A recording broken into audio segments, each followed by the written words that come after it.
आज के समय में अधिकांश ये भी होता है कि भैया जितने भी भगवान का पूजन करते हैं घर में भगवान तो विद्यमान है। अब भगवान रखें तो भगवान जब रखते हैं तो सब एक साथ निकाल लेते हैं कि लाओ सबके सब थाली में एक साथ बिठाओ, और सबको एक साथ थाली में बिठाया, जल लिया और चालू हो गए। गोपाल जी भी उसमें ही हैं, गणेश जी भी उसमें ही हैं, ठाकुर जी भी उसमें ही हैं, शंकर जी भी उसमें ही हैं, सबके सबको बिठा लिया। ऐसा कई लोग करते हैं,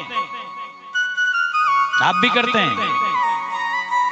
और सबके सबको बिठाया और सबको बिठा करके भैया खूब जल से जल चढ़ाया, खूब स्नान कराया, खूब पूजन कर लिया। खूब पूजन करने के बाद खूब चंदन आदि लगा दिया, और सब लगाने के बाद में फिर जो जल इकट्ठा हुआ उस जल को कहां ढोलिया है, जाकर के तुलसी में चढ़ाया।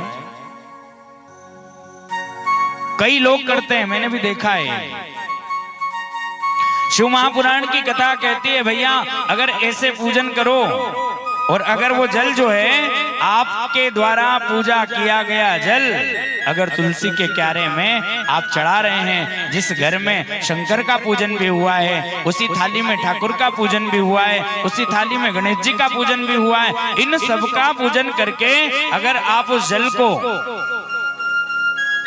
तुलसी के क्यारे में अर्पित कर रहे हैं तो कहा है कि अगर शंकर के ऊपर चढ़ा गया जल तुलसी में अर्पित कर दिया जाता है तो उसे सर्प के काटने का दोष लगता है, उसे ही काल सर्प दोष का है। और ये आज के समय में अधिकांश लोग यही गलती करते हैं कि पता है नहीं, सबको बिठाया एक साथ जल्दी करने के चक्कर में जल का लोटा ढोला, पूजन किया, चंदन लगाया, बिठा दिया और जल उठाया और उठा करके सीधे तुलसी में धमक दिया, तुलसी में चढ़ाया, हो गया। तो कहा भैया कि जो ऐसी पूजा करता है और उस जल को तुलसी के क्यारे में चढ़ाता है तो तुलसी जो थी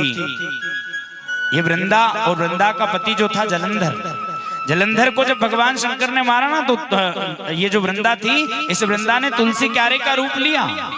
और तुलसी का रूप लेकर के कह दिया, बोले आज के बाद अगर कोई भी भगवान आपके ऊपर चढ़ाया गया जल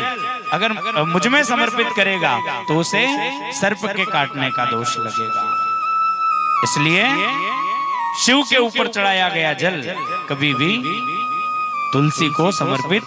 नहीं करना चाहिए।